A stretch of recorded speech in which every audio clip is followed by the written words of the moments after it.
Bonsoir à tous et bienvenue sur KTO. Quel avenir pour le livre chrétien ? Dans un contexte de mutation profonde du marché du livre, le secteur religion et spiritualité doit lui aussi faire face à de nombreux enjeux. Baisse de la lecture, évolution sociologique des communautés chrétiennes, concurrence du numérique. Quelles sont les attentes des lecteurs et des fidèles ? Le livre est-il encore une porte pour découvrir la foi chrétienne ? Comment maintenir une identité confessionnelle claire face à l'attrait pour les spiritualités liées au bien-être et au développement personnel ? Quelle place pour le livre chrétien dans les librairies françaises ? À l'occasion du Festival du Livre de Paris, qui s'est ouvert hier soir, la rédaction de KTO vous propose une réflexion sur l'avenir et la vocation du livre chrétien avec plusieurs invités. Bonsoir Jonathan Boulet, vous êtes président du groupe Religion du Syndicat national de l'édition, directeur général des éditions Biblio et Scriptura et directeur de l'Alliance biblique française. Bienvenue. Bonsoir, merci. Céline Guillaume, on vous a déjà vu ici plusieurs fois. Merci, bonsoir. Ouais. Vous êtes présidente du réseau des librairies La Procure. Absolument. Et donc aussi libraire. Oui. Voilà. Et Thibaut Dubois, vous êtes président du syndicat des librairies de littérature religieuse et directeur des librairies Siloé à Nantes et à Angers. Bienvenue, merci à tous les trois d'être venus. Alors, petite question toute simple, est-ce que vous pourriez nous faire un état des lieux sur le livre en France ? Céline Guillaume, à vous. Alors le livre religieux, de façon tout à fait surprenante, mais c'est une bonne nouvelle, en 2025 a beaucoup progressé dans un marché du livre qui est en baisse. Et on a bénéficié de cet élan de regain de vente du livre religieux. Et l'année 2026 est beaucoup plus calme. Hein. Je pense qu'il y a une tension au niveau géopolitique, d'ambiance intérieure à notre pays qui fait que les gens dans l'anxiété restent prudents et vont moins en librairie mais dans le commerce de façon générale. Mais c'est vrai que l'année 2025 a été une année formidable. Vous faites le même constat et avec une comparaison entre le livre en général et le livre religieux en particulier ? Oui, même constat depuis 2 ans, la librairie générale c'est plutôt difficile et la librairie religieuse, qui est une niche, s'en sort plutôt assez bien et l'année 2025 était une bonne année. Et je suis d'accord avec Céline Guillaume, sur l'année 2026, on est un peu attentiste de voir comment est-ce que ça va évoluer, mais il n'y a pas de mauvaises nouvelles. Et côté éditeur, qu'est-ce qu'on dit ? Le constat est similaire. On voit un grand dynamisme tant du réseau des librairies que du réseau des éditeurs. L'année 2025 était très enthousiasmante. Le début 2026, de ce que l'on peut voir sur le terrain, peut laisser porter à la confiance. Alors déjà, il faudrait savoir de quoi on parle. Qu'est-ce que c'est le livre religieux pour vous ? Est-ce que c'est encore un genre identifiable ?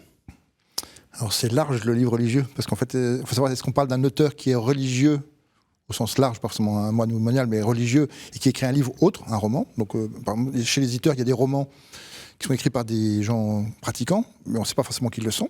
Et puis après ça, il y a des livres qui portent la thématique religieuse. On parle de la foi, on parle de témoignages de conversion, de théologie. Voilà. Donc c'est assez large, mais je pense que ça regroupe cet ensemble-là, que les auteurs soient chrétiens et qu'ils écrivent des livres chrétiens ou pas, et que le sujet soit chrétien, et d'ailleurs pas forcément écrit par un chrétien. Voilà, donc je pense que c'est plutôt cette masse-là qu'on peut identifier comme livre chrétien.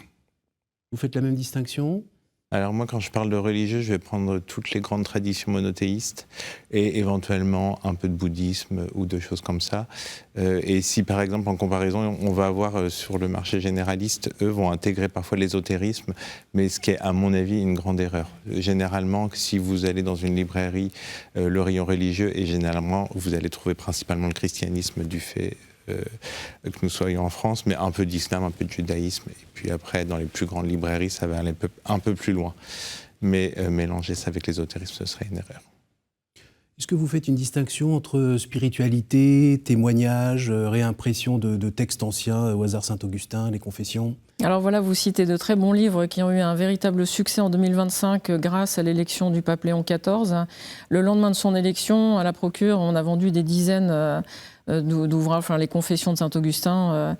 Et on a senti une tendance d'ailleurs en 2025 très forte sur les ventes de ce qu'on appelle les textes patristiques, donc les textes des pères de l'Église, les pères fondateurs, tous ces théologiens qui ont mis en forme, formulé le credo. Et donc on retourne vraiment aux sources, on se rend compte de ce besoin, ce désir qu'il y a aujourd'hui pour un public de plus en plus jeune d'ailleurs, de se tourner vers l'essentiel. Donc non, il y a une grande quête sur la foi chrétienne, les ventes de Bibles ne se sont jamais aussi bien portées, mais aussi sur les textes fondateurs. Et ça, c'est tout à fait surprenant, parce qu'aller lire Saint-Irénée, Saint-Augustin, d'ailleurs, il est peut-être plus connu à cause des confessions, mais Saint-Athanase, etc., c'est quand même pas des auteurs qui font rêver comme ça, spontanément. Or, il y a vraiment cette tendance de fond que je trouve très belle et qui dit combien nos contemporains cherchent les sources profondes de la foi chrétienne. Et on va regarder tout de suite une petite interview de Mathilde Mailleux à la librairie de la Procure. On déploie tellement de choses ici au sein du secteur religieux de la Procure. On a un public extrêmement large, c'est-à-dire qu'on a autant des universitaires que des recommençants, que des pratiquants de très longue date et qui ont leurs propres habitudes de lecture. Ça passe du témoignage aux livres vraiment de spiritualité en termes de nourriture, mais ça va être aussi de la théologie. Et puis bien sûr le secteur jeunesse. L'idée c'est de pouvoir d'abord s'abreuver au livre le plus essentiel qui est la Bible. En fait il y a ce besoin de comprendre, d'aller plus loin, de reprendre des études aussi. C'est intéressant le fait d'étudier le texte biblique. Et puis aujourd'hui particulièrement c'est tout ce qui sont les ouvrages qui introduisent à la compréhension de la foi catholique ou de la foi chrétienne. On a vraiment des clients très jeunes, des jeunes gens qui sont très intéressés par justement la dimension, l'enseignement des pères de l'Église. Là, ça a été quand même un énorme rush autour des confessions de Saint-Augustin, l'élection de Léon XIV. C'est d'envie de comprendre, d'adhérer, d'être plus proche de la spiritualité du pape Léon XIV à travers des ouvrages qui expliquent ce qu'est la règle de Saint-Augustin, par exemple. Il y a cette envie d'être au plus près de ce qui se passe à la fois dans l'Église, d'épouser aussi le temps liturgique. Et ça va se traduire autant en spiritualité qu'en liturgie. Voilà, les magnificats, les prières en Église, paroles et prières se vendent beaucoup aussi. Il y a de tout, ça va dans tous les sens. Il y a beaucoup de curiosité. Et ça, c'est vraiment une très belle époque que nous vivons pour le secteur religieux. Et le livre est là pour nourrir tout ça. Céline Guillaume, alors la Bible best-seller ? Mais absolument, ça l'a toujours été. Juste un chiffre pour vous donner une idée. En 2025, à la Procure de Mézières, nous avons vendu 26 000 Bibles. Ça vous donne une idée, vous voyez le nombre de Bibles vendues par jour. Alors certes, la Procure de Saint-Sulpice à Paris est une référence pour ceux qui cherchent du livre religieux ou chrétien, mais on sait que les Bibles se vendent très bien. Les éditeurs, vous le confirmerez Jonathan, ont eu des progressions de vente de plus 20-25% depuis 2-3 ans, et l'année dernière c'était plus 17% sur les progressions déjà précédentes. Donc il y a vraiment un dynamisme, et c'est ce qu'on se disait tout à l'heure, ce désir de retourner au texte. En fait, dans le mouvement, je pense, des recommençants qui se posent des questions sur la foi chrétienne, il y a cette question, mais c'est quoi la Bible ? Et d'ailleurs, on voit les questions qu'ils nous posent en librairie. Ils ne connaissent pas la différence entre l'Ancien et le Nouveau Testament. Si j'achète une Bible, est-ce qu'il y a bien tout dedans ? Le Nouveau Testament, il est dedans aussi.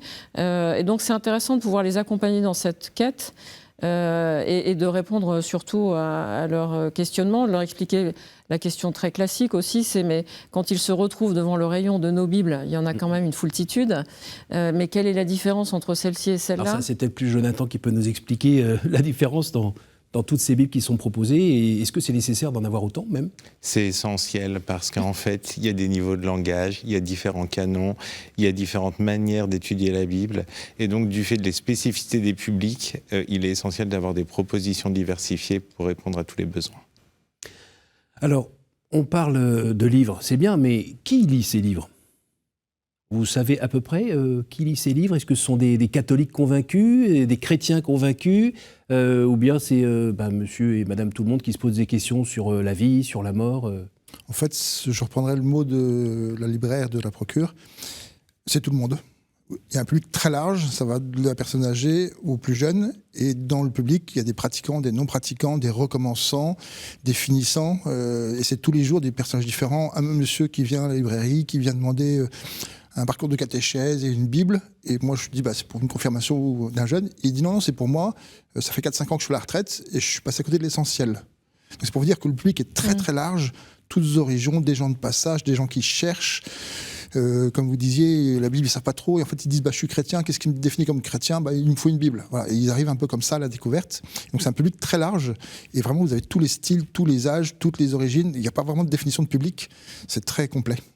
Est-ce que vous avez un travail pour les orienter plus vers certains livres que d'autres? Parce que quand certains arrivent avec cette soif spirituelle, elle peut être très très large et puis ils ne savent pas du tout où y mettre les pieds. Voilà. Comment vous faites? C'est le rôle du libraire, donc moi j'invite les gens à venir en librairie et pas sur Internet. Ouais. En fait, le libraire est formé pour ça, il creuse avec le passant, le client, qu'est-ce que vous cherchez? Est-ce que c'est une Bible? Est-ce que c'est pour vous? Pour quel âge? C'est pour offrir? Et en fait, au fur et à mesure des questions et des échanges, le client s'ouvre de plus en plus et on arrive à tomber sur 2-3 titres qui pourraient correspondre à ce qu'il cherche.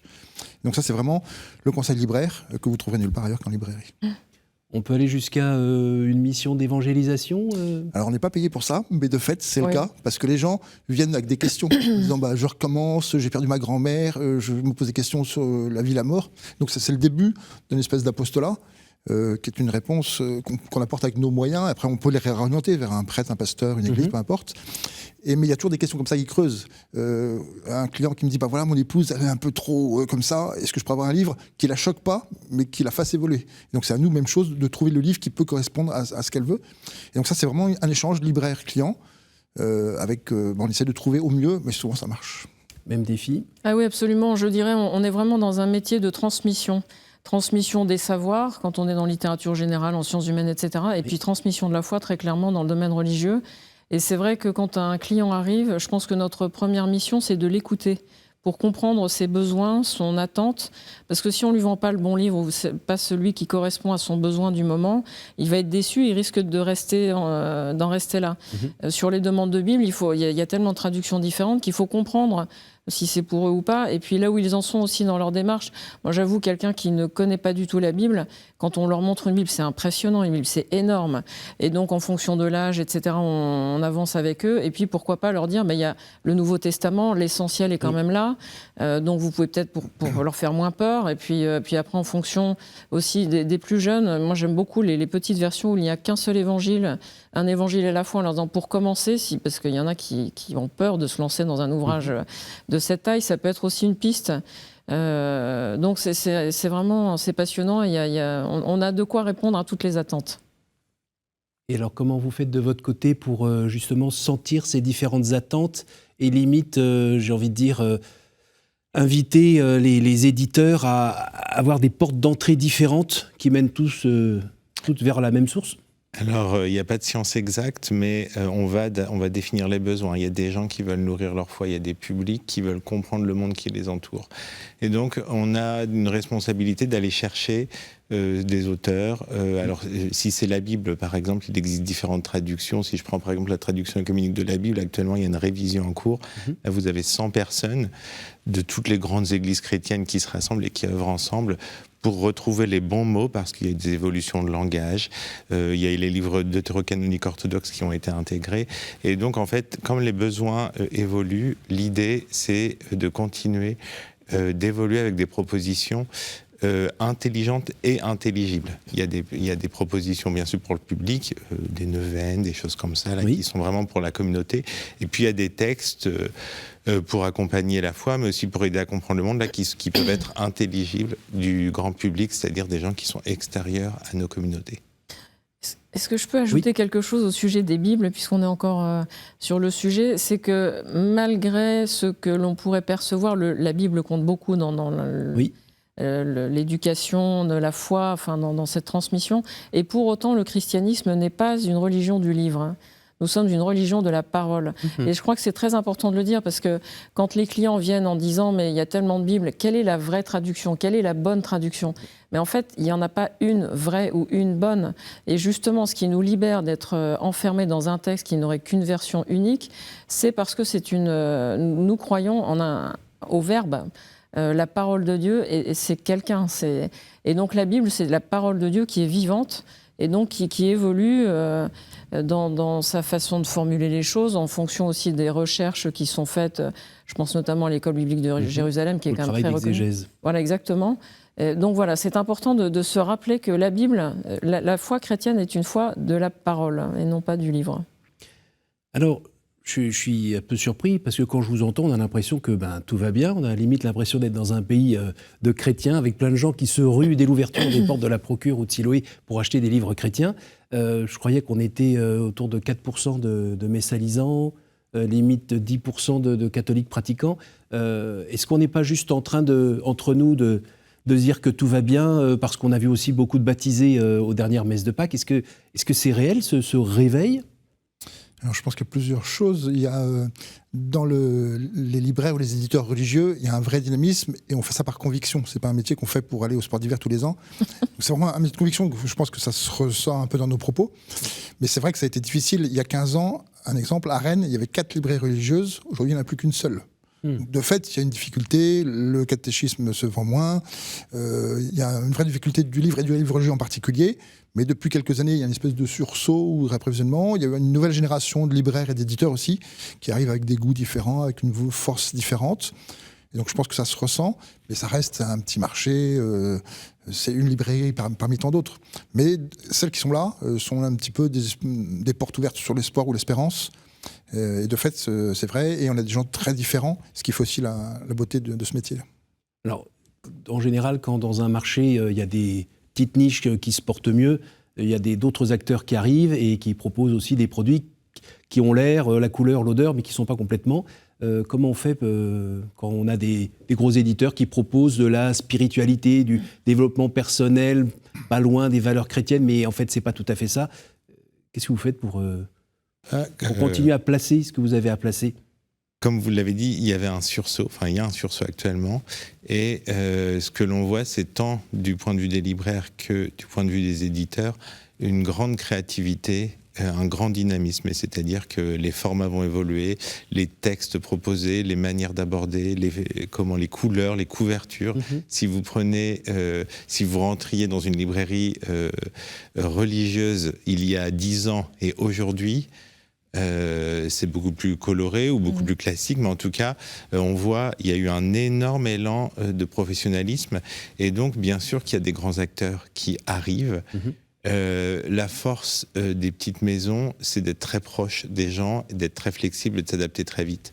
Mais après, je trouve que ces grandes maisons qui aussi sont présentes nous obligent à un grand dynamisme et une grande exigence, et je vois que cette concurrence est très positive parce qu'elle permet d'aller vers quelque chose de meilleur et pour le lecteur au final. Céline Guillaume, est-ce que vous pourriez nous dire ce qu'est un bon livre chrétien aujourd'hui ?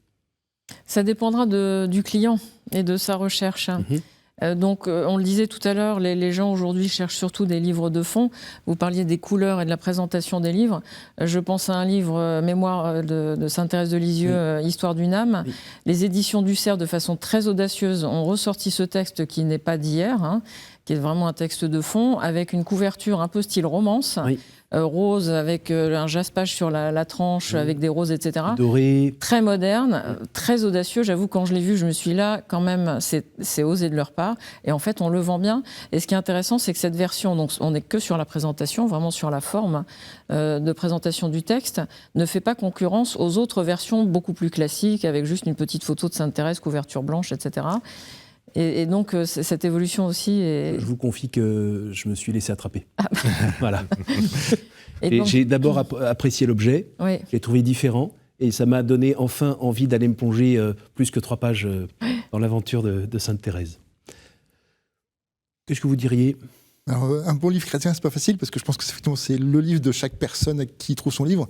Ce qu'on pourrait peut-être dire, mais c'est au-delà du livre chrétien. En fait, le livre, c'est quand on le finit, on dit merci mon Dieu, j'ai appris des choses, j'ai grandi, j'ai progressé, j'ai envie de découvrir autre chose. Et ça, je pense qu'on peut dire, une fois qu'on l'a lu, que c'est un bon livre, parce qu'on l'a aimé, parce que ça nous a apporté quelque chose, parce qu'on l'a partagé, parce qu'on peut échanger avec un voisin en disant tu devrais lire ce livre-là, c'est absolument merveilleux parce que.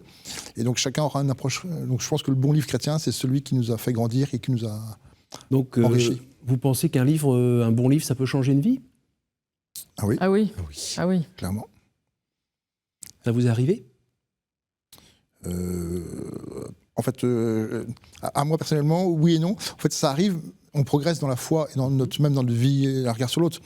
On peut changer son regard avec des idées différentes. On peut en disant, tiens, j'ai un préjugé ou un a priori sur ça. Puis on lit un livre et on dit, finalement, peut-être qu'il y a peut-être des nuances à apporter où je peux changer. Et puis, il y a des gens, clairement, qui sont retournés par un livre. La Bible, notamment, il y a des gens qui sont retournés par la Bible, souvent. Mais par d'autres, je pense que ça peut changer une vie. Mais... Alors, si on met la Bible un peu à côté, sinon on va croire que c'est une émission sur la Bible. Vous-même, vous avez le souvenir d'un livre qui vous a changé ? Alors je me souviens d'un livre que j'ai lu il y a longtemps, c'était Saint François de Sales, Introduction à la vie dévote, qui n'est pas un livre très simple, Oui. recommandé par une amie religieuse qui me dit « Tiens Céline, tu devrais peut-être t'intéresser à ce livre ». Saint François de Sales a été un brillant accompagnateur spirituel et ce livre vraiment m'a transformée dans ma compréhension de la foi chrétienne, la façon de vivre avec le Christ au quotidien. Donc je reste très reconnaissante à Saint François de Sales. Et puis Thérèse de Lisieux, parce que malgré tout, j'ai résisté à Thérèse de Lisieux pendant très longtemps. Ayant grandi en plus à Lisieux et ayant été à l'école au-dessus du dôme de la basilique de Lisieux. Donc j'ai résisté longtemps à Sainte Thérèse. Et puis il y a quelques années, j'ai osé lire le texte de Histoire d'une âme et c'était vraiment aussi une très belle découverte que j'ai lu et relu depuis.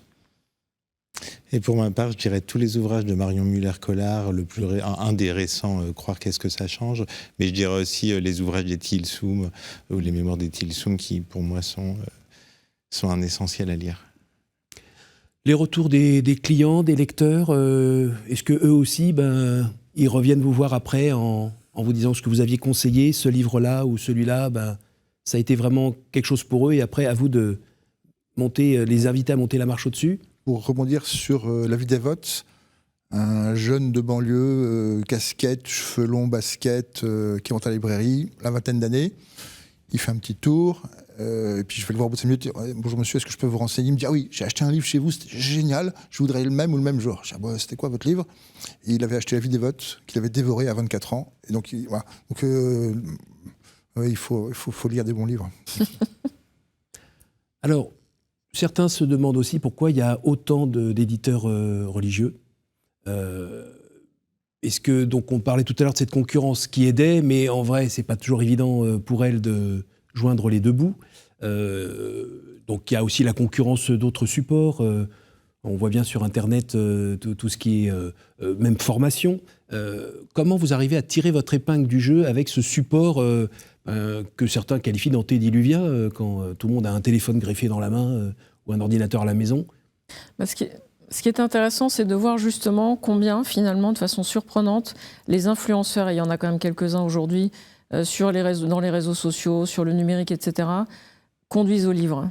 Parce qu'en fait, leurs followers, tous ceux qui suivent ces influenceurs et qui sont très fans, je pense au frère Paul-Adrien Ardemar, par exemple, qui a écrit un livre dont le titre est audacieux aussi, parce qu'aujourd'hui, on pourrait penser que c'est un peu vieillot, mais son livre « Je crois en Dieu », on en a vendu 25 000 exemplaires depuis qu'il est sorti. Donc nous, de façon générale, il y a eu 25 000 ventes, il a été réimprimé plusieurs fois, etc.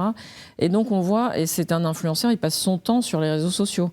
Alors il parle beaucoup de la Bible et des textes, mais il y en a d'autres en fait, et on se rend compte que c'est pas incompatible, au contraire. Il contribue, je pense aussi, à donner envie aux gens d'aller plus loin. Parce qu'une fois que vous avez été saturé de vidéos, etc., les gens se rendent compte qu'il y a quand même besoin d'aller ailleurs et de retrouver quelque chose d'incarné, en fait. On est aussi une religion de l'incarnation. Le livre en est aussi un témoignage. Donc je pense qu'il y a ce mouvement. Alors le numérique peut être un accès facile, et c'est très bien. Et puis après, quand les gens ont envie d'évoluer vers quelque chose de plus profond, je pense qu'assez spontanément, ils se tournent vers le livre. Et il y a un marché de la formation chrétienne? Ah oui, complètement. Dans le livre, absolument, oui. Je cite le « Je crois en Dieu », mais il y a aussi les collections YouCat, et puis il y a de plus en plus de livres qui expliquent la Bible, comment lire la Bible, comment la comprendre. Je pense à un livre sur la gentillesse qu'on évoquait tout à l'heure, « Le monde appartient aux gentils » d'Alexandra Poupin-Bartoli, qui sort bientôt et qui est magnifique. Et donc, elle cite la Bible en bien des endroits dans son livre. Donc, il y a tous ces textes qui aident à approfondir, à aller plus loin. Pour le numérique, en fait, je pense qu'on est tous consommateurs de plusieurs choses. Le livre, comme Instagram, ce sont des médias. Vous marchez dans la rue, vous marchez dans la campagne, c'est du 4 km/h en pèlerinage. Vous prenez le TGV, c'est du 300 km/h. Et donc, on a tous besoin de temps en temps, sur Instagram, voir 2-3 petites infos, mais de se poser. Et donc, en fait, c'est un média qui n'est pas le même média. Le livre, c'est le média du temps long. C'est comme la marche à pied, c'est du 4 km/h. L'Instagram, c'est du 300 km/h. Et à mi-chemin, vous avez la presse. Voilà. Et donc, on a tous besoin de ces différents médias-là. Et en fonction de l'humeur, vous êtes fatigué, vous n'avez pas le courage d'ouvrir un livre, vous regardez dans le TGV qu'un post. Et puis, vous êtes en vacances, vous êtes plus tranquille, vous prenez un livre, vous avez le temps. Donc, je pense que le livre, ou le support, en tout cas, correspond à ce qu'on cherche. Et effectivement, c'est une porte d'entrée pour le livre, en tout cas les réseaux ou tout ce qui est sur Internet. Est-ce que vous pourriez me dire un petit mot sur quand même le défi un peu économique pour ce milieu-là, notamment trouver des auteurs. On sait très bien que les auteurs sont payés pas très cher, voire de moins en moins cher. Comment réussir à faire vivre tout cela avec une équation économique qui est pas très simple, hein, la conjoncture aussi actuelle avec le prix du papier, le prix du transport, forcément, le prix du stockage aussi. Comment on fait ? Alors effectivement, je dirais trouver des auteurs, c'est pas très difficile. Trouver des bons auteurs, ça c'est autre chose, parce qu'en fait, il faut trouver un bon auteur, c'est quelqu'un déjà qui lit beaucoup, qui sait construire un texte et qui sait le mettre en scène. Il y a une multiplicité d'éditeurs, ce qui fait qu'on a une exigence, et ce qui fait que, en particulier sur le secteur du religieux, il y a énormément d'éditeurs par rapport à la taille du marché, mais ce qui fait que ça crée... il y a beaucoup de textes qui sortent et beaucoup de textes intelligents, et ça permet aussi à des textes qui ont moins de potentiel de vivre dans un espace où il y a, je crois qu'il y a 40 000 nouveaux titres par an sur le marché français, et je crois que le religieux, alors si j'isole vraiment que le christianisme, ça doit être 2500 à 3000 nouveaux titres par an, soit presque une dizaine par jour, donc ça donne une idée du volume. Ce que je vois en ce moment, c'est dans un monde qui s'accélère, dans un monde où on est noyé dans l'information. Oui. Ce que je vois beaucoup en librairie, c'est des gens qui veulent ralentir et qui veulent des vies de saints, qui veulent des vies ou des témoignages ou des essais. Pour justement, dans ce monde qui s'accélère, justement prendre un contre-pied pour se reconnecter à leur corps, reconnecter à leur cœur, à leurs pensées et à leur foi ultimement. Et le livre, justement, est vraiment le support tout à fait adapté. C'est ça. Parce que c'est vrai, le problème, c'est de trouver le temps de lire, et cette lecture rapide qu'on peut avoir sur son téléphone, sur des textes brefs ou autres. Quand on passe à des choses plus longues, forcément, c'est plus difficile. Le livre, c'est se couper du monde, c'est se couper des réseaux, c'est plonger dans une aventure. Vous y croyez encore que les gens soient capables de ça, donc ? Je le vois et je le constate. Par exemple, dans un monde qui est très polarisé en ce moment, je vois que les gros lecteurs sont beaucoup plus modérés. Par exemple, si on regarde d'un point de vue politique, ils peuvent être très colorés d'un côté comme de l'autre, mais ils vont être beaucoup plus modérés parce qu'ils vont avoir nourri leur réflexion, ils vont être allés lire des textes qui sont même à l'opposé de leurs convictions. Et le fait de faire ça permet de mieux comprendre l'autre, et on va sortir, par exemple, on va éviter de dire la vérité absolue, puis on va réincarner ça grâce à la lecture en disant c'est ma vérité et je comprends mieux l'autre, je comprends mieux son monde, même si je ne partage pas sa conviction. Mais on voit que la lecture permet vraiment d'avoir... pour moi, c'est un espace... ce que je constate, c'est que c'est un lieu de paix, un lieu de dialogue, un lieu de rencontre, le livre et la librairie en général. Même quand il y a des essais un petit peu virulents. Ça nourrit la réflexion. C'est comme tout, parfois on peut être vraiment assis dans nos convictions, et pour nous permettre de bouger, d'évoluer un petit peu, il faut être un petit peu bousculé. Ça n'empêche pas que ça nous oblige à avoir des convictions ensuite fortes et à savoir la défendre. Pour le temps de lire, en fait, dans les livres, c'est comme les supports. Vous avez des livres qui se lisent en 1h30, et vous avez des livres qui se lisent en 10 jours. Il y a des livres qu'on peut absorber en une seule fois. Il y a des livres, il faut parfois reprendre le chapitre ou la page en bas et en haut.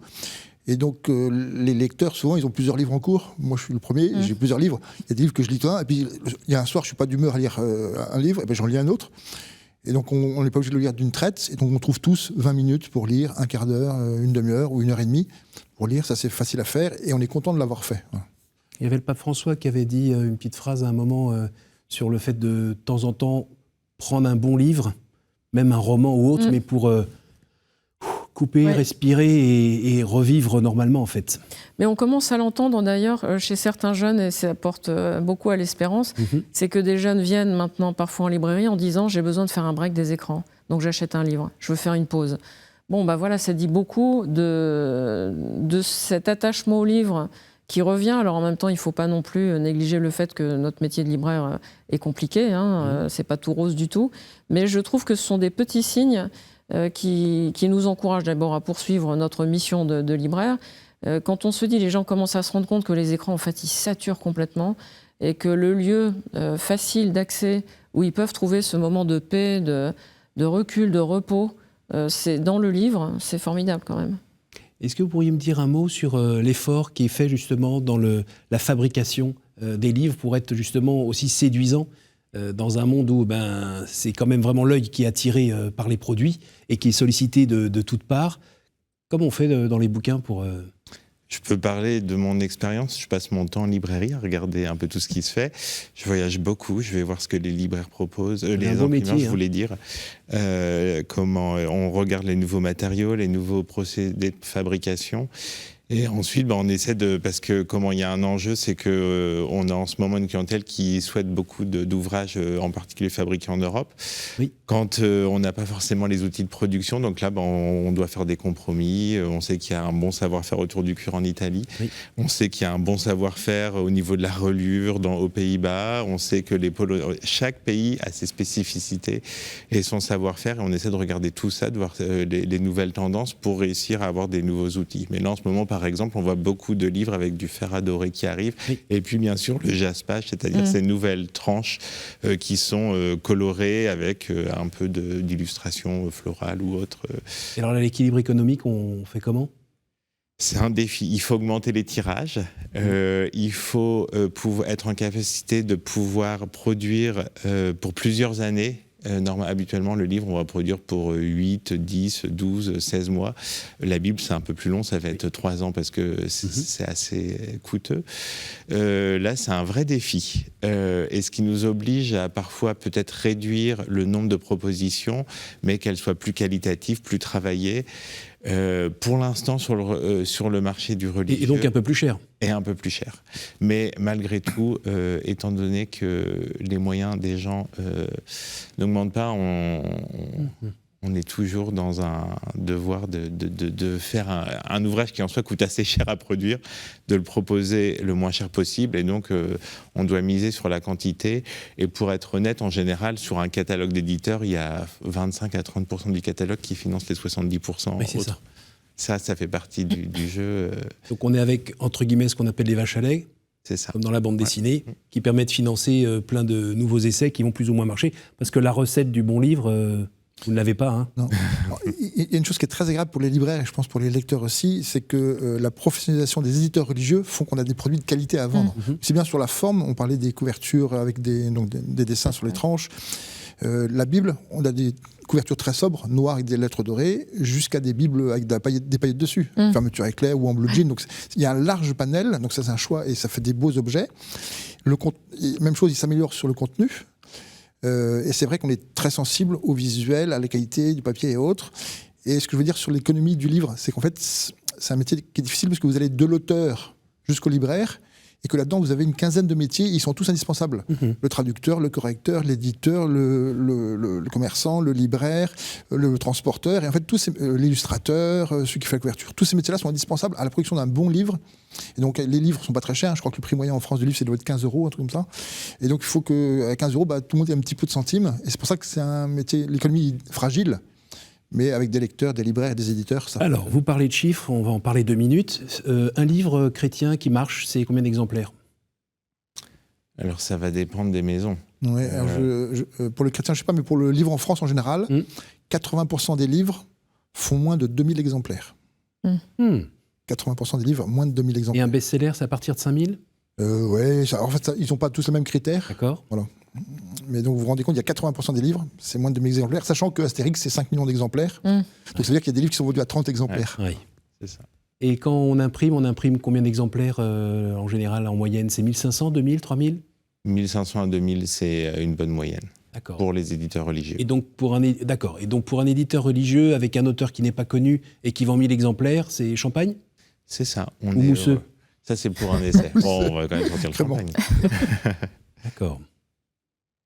Et alors, tout le travail qui est fait sur la forme permet quand même de grimper un peu plus loin ou pas ? Je dirais que ça permet de découvrir des nouveaux publics. Il y a des publics classiques qui veulent des formats traditionnels avec des couvertures classiques, que ce soit par exemple en Bible, des drapés rouges, des choses très, très classiques, du fer adoré, mais des choses très sobres, ou une jolie iconographie. Quand il y a des publics nouveaux, qui veulent des couvertures très, très colorées. En ce moment, on avait nommé le rose, la paillette. Je me souviens quand le film Barbie est sorti, il y avait une Bible avec un format rose qui est sorti en simultané, mais c'était une coïncidence, et qui a connu un succès inattendu. Et donc c'est pour ça que je dirais que en fait, ces nouveaux formats permettent de conquérir des nouveaux marchés. Par analogie, en littérature, il y a un nouveau, il y a ce nouveau genre littéraire qui est la new romance qui est arrivé, qui en fait a fait arriver en librairie tout un nouveau public, beaucoup plus jeune, beaucoup plus féminin, et en fait qui sont des lectrices qui voulaient mettre le pied à l'étrier de la littérature, qui ont eu des formats qui leur permettaient de rentrer dans un livre, et puis à force de lire, ensuite elles arrivent je dirais ce serait élitiste de dire maturité, elles rentrent ensuite dans la littérature traditionnelle. Et ce qui m'amuse, c'est qu'on voit en particulier des maisons historiques classiques qui maintenant mettent, par exemple, Madame Bovary dans des formats qu'on va dire new romance, c'est-à-dire avec une couverture cartonnée, un jaspage, pour ces publics-là qui ont été habitués avec un ouvrage qui avait un format spécifique. Donc là, on va avoir un texte classique dans un format plus innovant. Et en fait, c'est plus de publics qui sont en train d'arriver en librairie. Plein d'espérance. C'est très chouette. Je vous propose de regarder maintenant l'intervention de Jean-Marie Guénois. Jean-Marie Guénois qui est présentateur de l'émission mensuelle Esprit des Lettres sur KTO et puis qui est aussi rédacteur en chef chargé des religions au Figaro. La production littéraire chrétienne démontre un dynamisme hors norme. C'est pas une édition pieuse, une édition bien pensante, qui serait ce dont on accuse le monde religieux d'être un peu ennuyant, parfois pas du tout. On a un dynamisme assez extraordinaire, même comparé à d'autres secteurs, et ça je peux par mon métier voir combien, par rapport même à la littérature ou l'histoire ou la politique, l'édition religieuse en tant que telle se porte très bien. Les titres sont renouvelés, les auteurs sont renouvelés, il y a des nouvelles plumes. Et puis, les éditeurs font de gros efforts pour améliorer leurs titres, leur couverture. Cette évolution, elle est le signe d'un renouveau spirituel qui ne dit pas encore son nom, mais qui est bien réel. On le voit avec les catéchumènes, avec la sortie de crise des abus, qui ne sera jamais terminée, mais quand même, l'Église avance et vers l'espérance. Il y a aussi le renouveau du pontificat du pape Léon XIV. Et il y a une forme d'espérance, même si la réalité est toujours difficile, qui justement passe à travers les livres. Le livre est un média lent, un média de long terme, et il apporte justement des réponses que ne peut pas apporter la presse, même la télévision, qui couvre l'actualité du monde religieux. L'Église, qui a été à l'origine de l'édition imprimée par la Bible, elle atteint par ce moyen l'âme profonde, l'esprit. Et ça, rien ne remplace le livre, la lecture pour approfondir, méditer et grandir spirituellement. Bon, il parle comme un libraire, en fait. Oui, c'est... Ou comme un éditeur. Non, mais c'est très bien. Et c'est vrai que c'est très juste. Il y a un renouveau, notamment des éditeurs, dans le travail qu'ils font, des auteurs, des choix, des jeunes auteurs, avec des risques parfois pris sur des couvertures des titres. Et bien sûr, il y a un vrai élan. Oui. On n'est pas en train de, à nouveau, se faire plaisir et se faire croire qu'il y a un énorme renouveau spirituel qui va renverser la table ? Les métiers du livre, je pense, pour porter le livre, c'est un combat déjà. Parce on l'évoquait tout à l'heure, les tendances de lecture baissent tous les ans, on a des tas d'études qui nous montrent que les gens lisent de moins en moins, etc. Et donc le métier de libraire, c'est un métier de combat. Donc on est là, on est prêt, on est en première ligne. Mais vraiment, le livre apporte tellement au niveau intellectuel, humain, intérieur, psychologique, que notre rôle, au-delà du livre religieux, c'est de porter ce message en disant... Vous avez quelque chose à trouver. Le pape François avait écrit une très belle lettre sur la littérature, l'importance de la lecture. Et donc, lire un roman, c'est aussi important que de lire de la spiritualité. Et comme vous le disiez tout à l'heure, qu'on lise, quel que soit le livre que l'on va avoir entre les mains, il va nous faire avancer vers quelque chose de plus grand, de meilleur, de plus beau. Enfin, c'est notre conviction de libraire. Et c'est pour ça qu'on est là aussi. C'est d'aider les gens à grandir vers le meilleur. Il y a plein de livres. À la Procure, on a édité un catalogue il y a quelque temps. Ces livres qui rendent meilleurs. On s'est obligé à aller chercher en littérature générale ces livres dans l'histoire de la littérature qui portent vers le meilleur de ce que l'on est. Parce que le livre religieux, c'est facile, on prend la Bible, le Christ, enfin voilà, on est tous d'accord pour dire que le Christ, quand on essaie de le suivre, nous rend meilleur. Mais dans la littérature générale, il y a beaucoup d'ouvrages qui nous aident à grandir en bien. Et donc c'est intéressant aussi de toujours faire dialoguer justement littérature générale et spiritualité. Un peu dans ce sujet-là, pour revenir sur ce que disait Jonathan, parfois on lit des livres qui après eux ne nous attirent pas, parce qu'on veut connaître plus, parce qu'on veut savoir ce que disent des gens différents de nous, et souvent on ressort en disant finalement, j'avais pas envie de le lire et c'est un bon livre. Alors, on va pas changer forcément d'opinion, on va peut-être mettre juste des nuances, mais souvent on dit j'ai bien fait de le lire parce que j'ai appris des choses, parce que j'ai progressé, j'ai mieux compris. Et ça m'arrive moi très souvent de me forcer à prendre un livre en disant faut que j'y aille parce que le sujet est quand même intéressant, et de ressortir en disant j'ai bien fait de le lire.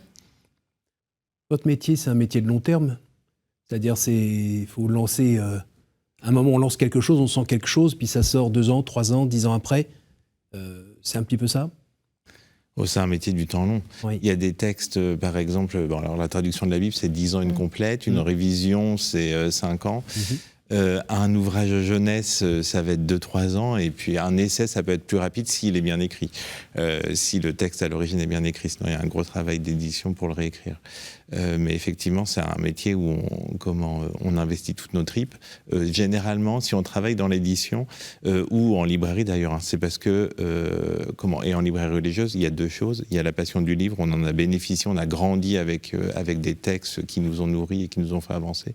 Et puis à la foi, qui est l'autre élément essentiel, et ces 2-là fait que s'il y a un si grand dynamisme, c'est parce que il y a ces 2 éléments-là qui nous animent et qui nous donnent envie d'en faire bénéficier, de partager cette joie dont on a été nous-mêmes au bénéfice. Alors les éditeurs se sont fait un petit peu peur il y a quelques années avec le numérique qui grimpait, avec le livre, le e-book. Là, il me semble qu'il y a l'IA qui pourrait aussi jouer un petit peu sa part là-dedans. Quelle est votre opinion sur ces mutations qui ont l'air de toujours pas écraser le livre et de le faire disparaître ?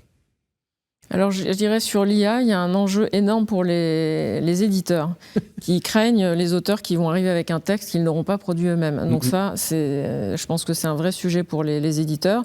Les éditeurs mènent des combats remarquables d'ailleurs à cet égard. Et donc nous, on se repose beaucoup sur les éditeurs pour continuer de nous produire des textes, de vrais textes d'intelligence humaine. Et on est les premiers défenseurs aussi de cette intelligence humaine et on y contribue encore une fois en vendant des livres. Je suis convaincue que l'IA, c'est formidable, ça peut aider dans plein de domaines, mais qu'il ne faut surtout pas que nos contemporains délèguent leur intelligence aux machines. Sinon, ils vont perdre en intelligence, en discernement personnel, donc en liberté. Et donc, il y a un enjeu même, je dirais, pour nos démocraties. Donc, l'importance de continuer de lire, quoi qu'on lise, de dire aux gens, entretenez votre intelligence humaine, soyez capable de réfléchir, de continuer de vous poser des questions, d'aller lire des textes qui me contredisent pour me faire mal un peu, mais justement m'obliger à réfléchir, etc.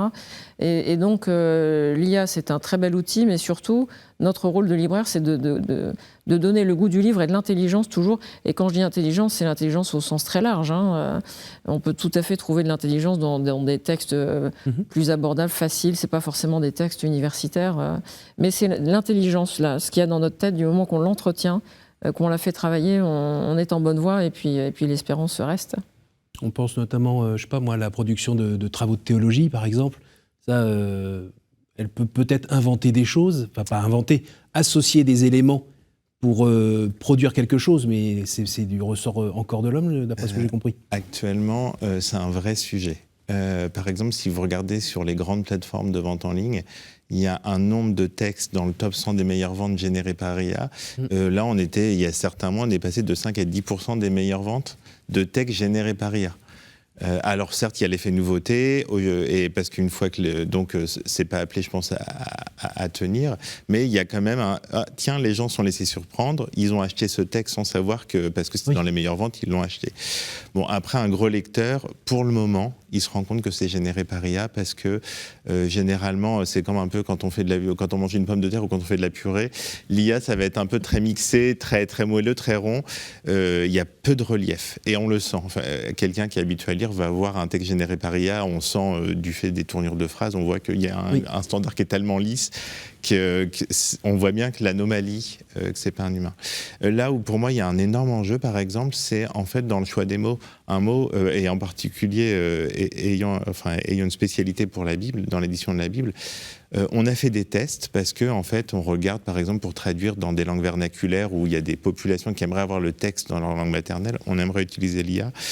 On a fait énormément de tests et en fait, on se rend compte qu'on ne peut pas utiliser l'IA parce que le poids des mots, alors on peut l'utiliser pour se conseiller, pour nourrir notre réflexion, mais le choix final doit être fait par un humain parce que des mots ont tellement été utilisés et instrumentalisés contre des minorités, contre des personnes, qu'aujourd'hui, le poids des mots est tellement important qu'il est bien pour nourrir la réflexion, mais c'est là la limite. On doit garder l'humain pour aller. Donc vous avez confiance dans le génie humain pour... Et j'ai confiance dans les lecteurs. Parce que je vois bien que les lecteurs, aujourd'hui l'information circule rapidement, et même s'il y a des grosses puissances, là je vais donner un exemple, il y a une traduction de la Bible qui s'est placée numéro 1 des ventes, générée par IA. Et donc c'était assez humoristique. Alors là je vais dire quelque chose d'assez connaisseur, c'était marqué la traduction officielle catholique selon Louis II avec 77 livres. Donc là, c'était le canon orthodoxe. Louis II, un traducteur protestant qui a traduit uniquement les livres du canon protestant. Et au départ, on dit officiel catholique, qui a encore un autre canon. Donc là, vous voyez, ça s'est classé pendant un temps. Ce qui m'a rassuré, c'est que certes, c'était pendant un temps, ça a été, puis quand les gens ont commencé à rentrer, et donc là, il a fallu quand même 6 mois, c'est resté 6 mois numéro 1 des ventes sur la principale plateforme de vente en ligne. Ça m'a rassuré que les lecteurs aient réagi, et aujourd'hui, elle est toujours présente. Ils n'arrêtent pas d'essayer d'en ressortir quasiment toutes les semaines pour essayer de se replacer, mais en fait, ça a fait les gens se rendent compte, attention, maintenant quand j'achète quelque chose, je fais attention, et ils regardent les notices, et on voit une notice qui a été générée par IA en comparaison d'une notice qui a été générée par un éditeur traditionnel. On voit ça aussi dans la création musicale, la musique de variété, où pareil, il y a des gens qui produisent toute la journée pour gagner de l'argent tout simplement, alors qu'en fait c'est que généré par IA. Les témoignages par IA, ça marche pas trop normalement. Les recherches théologiques, scientifiques ou autres, normalement ça ne marche pas non plus. En tout cas, j'en connais pas. Donc peut-être que ça existe, mais j'en connais pas. Mais je vais dire un mot sur l'intelligence des auteurs et le travail des libraires. Un livre qui est sorti il y a 4-5 ans qui s'appelait « Prière de ne pas abuser » par le père Goujon. C'est un auteur jésuite très brillant, très intelligent, qui a une écriture superbe. Et malgré ça, il y a eu 7 allers et retours entre l'éditrice et l'auteur pour travailler le texte. Donc, et pourtant, le livre, premier jet, on pouvait l'acheter, c'était parfait.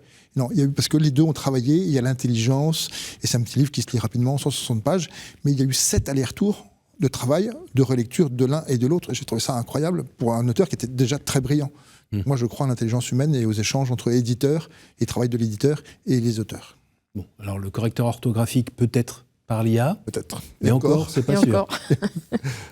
Alors, on a ce problème dans l'annonce de la bonne nouvelle aujourd'hui dans un pays comme la France. Il a fallu quitter l'intérieur de l'Église pour aller sur le parvis et puis aller encore un peu plus loin. Est-ce que dans ce travail de publication et d'écriture de livres religieux, vous avez des stratégies pour aller atteindre des gens qui ne sont pas du tout, qui ne se sentent pas concernés et qui sont vraiment au-delà de tout ça, qui sont plongés dans une autre aventure humaine? On voit qu'en librairie, quand les gens n'osent pas pousser les portes d'une église, la librairie, c'est un espace où on ose rentrer parce qu'on a les codes, on sait, c'est plus rassurant, même si on ne connaît pas, par exemple, la liturgie. Au moins, dans la librairie, il n'y a pas de liturgie, on sait que c'est des ouvrages. Donc là, il y a plein de choses qui sont faites. Tout à l'heure, le Je crois en Dieu, on peut le donner à des gens qui sont en quête de spiritualité. Il y a plein d'éditeurs, je pense en particulier au CERF et aux éditions Labor et Fides, qui vont être 2 maisons, qui vont justement avoir des textes avec un fort contenu spirituel, mais intelligible de personnes qui n'ont pas les codes de la communauté de croyants. Et là, il y a 2 maisons là, qui produisent une quantité. Là, il y a la collection Qu'est-ce que ça change qui vient de sortir chez Labor. Il y en a beaucoup d'autres aussi qui sont dans ce même mouvement. C'est ça. Et là, je vois que on voit qu'il y a plein de choses qui sortent. Et ce qui me rassure, là, par exemple, cette collection-là, elle a eu 2 pages dans Télérama. C'est là qu'on voit que il y a eu un succès. Parce que quand on a 2 pages dans Télérama pour une collection qui est traditionnellement proposée en librairie spécialisée, c'est bon signe. C'est bon signe. Et de votre côté, est-ce que vous mettez en vitrine des bouquins sur cuisiner facilement pour attirer les gens et ensuite les faire venir tranquillement vers des rayons Je dirais, si vous venez à la Procure place Saint-Sulpice, à l'entrée du magasin, vous avez d'abord les tables de littérature générale et d'actualité. Et puis quand vous avancez, c'est comme la foi, vous savez, c'est un chemin, on part de là où on est, puis on avance et on a envie de quelque chose de plus en plus profond. Et vous arrivez au fond de la grande salle et vous trouvez les Bibles. Et puis après, dans les petites les salles qui sont sur les côtés, vous allez trouver des sujets de plus en plus spécialisés. Certes, vous le disiez tout à l'heure, en tant que libraire, la Procure, religieux, on est vraiment le seuil de l'Église et on a régulièrement des clients qui entrent, qui nous posent des questions, qui recherchent des livres, mais qui vous posent des questions très personnelles. Et moi, j'ai souvent entendu des gens qui disent « Vous voyez ça, je vous demande à vous, je ne pourrais pas demander à un prêtre et je ne peux pas rentrer dans une église. » Mais avec le libraire, il y a cette confiance, il y a cette proximité. Finalement, on est comme eux. Il n'y a pas d'écart entre le libraire et puis la personne qui entre. Et donc ça rend le métier encore plus passionnant parce qu'on fait des rencontres incroyables. Un petit mot pour conclure. Les librairies, elles sont déjà à la périphérie, parce qu'elles sont en dehors de l'église, physiquement dans une rue entre une boucherie et un coiffeur. Et en plus, les libraires ont cette intelligence-là de prendre des livres qui sont cristaux-compatibles, mais qui ne sont pas forcément chrétiens. Et donc, pour attirer les... Et puis, et puis on peut acheter une pâte de fruits, de l'abbaye de Timaduc en même temps au passage. Donc, on peut rentrer dans la librairie par d'autres biais que par le livre religieux. Eh bien, merci. Merci à tous les trois d'être venus nous parler du livre religieux en France. Ça donne envie, on voit que c'est vivant, ça donne envie de rentrer dans une librairie et pas juste aller sur un site internet, une librairie en ligne pour faire son choix, parce qu'il y a vraiment cette rencontre avec quelqu'un qui vous écoute, qui vous conseille. Donc, merci beaucoup. Merci beaucoup. Merci à vous tous pour votre attention. Vous pouvez retrouver cette émission sur notre site www.ktotv.com. Vous pouvez l'écouter en podcast radio. Et puis, bonne soirée.